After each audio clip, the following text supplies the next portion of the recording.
How to permanently delete contacts on iPhone. To get started, first of all go ahead and open up the phone application on your phone. This is your iPhone keypad. On this page, go to the bottom panel and tap on Contacts in the middle.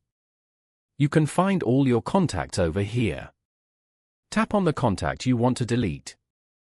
Over here, you can view and edit this contact information. Go to the top right corner and tap on Edit.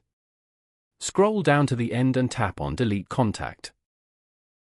Tap on Delete Contact again to confirm. You have now successfully deleted this contact.